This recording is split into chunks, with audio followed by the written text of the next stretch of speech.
सम्पूर्ण साथीहरूलाई स्वागत छ मेरो युट्युब च्यानलमा। आज म तपाईहरुलाई चाहिँ सिकाउन गइरहेको छु हामीले चाहिँ कसरी लो क्वालिटीको फोटोलाई चाहिँ एचडी क्वालिटीमा कन्भर्ट गर्ने त्यो सम्बन्धी भिडियो म चाहिँ आज बनाउन गइरहेको छु।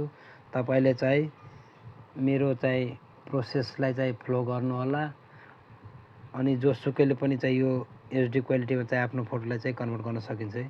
अब मैले चाहिँ अब सुरु गर्न गए। सबैभन्दा पहिला म चाहिँ आफ्नो क्रोम ब्राउजर ओपन गरेँ। ओपन गरेपछि यहाँ चाहिँ मैले चाहिँ सर्च गरेँ कटआउट प्रोमा सर्च गरेपछि त्यसपछि तपाईले चाहिँ यहाँ सर्च गर्नु होला फोटो इन्हान्सरमा क्लिक गरेपछि तपाईले चाहिँ अपलोड इमेजमा चाहिँ तपाईले चाहिँ अब यहाँ चाहिँ अपलोड गर्नुपर्ने हुन्छ आफ्नो इमेज। अब मैले चाहिँ यो रकी भाइको इमेज चाहिँ म एचडी क्वालिटीमा बनाउँछु। म रकी भाइको यसको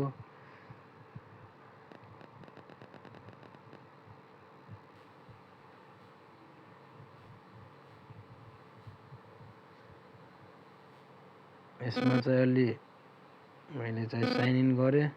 तपाईहरुले पनि साइन इन गर्नु होला अनि फेरि तपाईले चाहिँ अपलोड भिडियोमा चाहिँ अपलोड गर्नु होला। अब यसले चाहिँ तपाईको चाहिँ अलि टाइम लिन्छ एचडी क्वालिटीमा बनाउनको लागि। हेर्नुभयो कस्तो एचडी क्वालिटीमा चाहिँ मेरो चाहिँ बनाइदियो है। अब ओरिजिनल चाहिँ यस्तो थियो, अब रिजल्ट चाहिँ यस्तो रहेछ है। अब यो चाहिँ डाउनलोड गर्न चाहिँ एचडी क्वालिटीमा जानु होला। एचडी क्वालिटीमा गएर पीएनजी फर्ममा तपाईले डाउनलोड गर्नु होला है।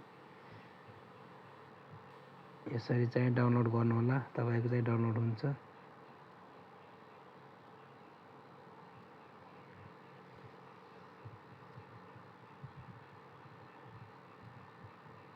मेरो चाहिँ भइसकेको छ डाउनलोड।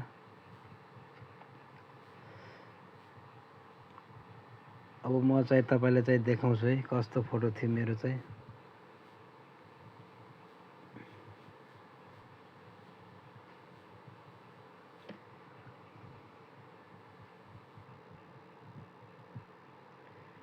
अब पहिलाको फोटो चाहिँ यस्तो थियो मेरो, हेर्नुभयो। अब एचडी क्वालिटीको फोटो चाहिँ यस्तो रहेछ है, हेर्नुभयो एचडी क्वालिटीको फोटो कस्तो आयो। यदि तपाईहरु चाहिँ नयाँ आउनु भएको छ भने मेरो युट्युब च्यानललाई सब्स्क्राइब गर्नु होला अनि सक्दोसम्म यो भिडियो चाहिँ साथीहरुमा चाहिँ शेयर गर्नु होला। हस्त धन्यवाद।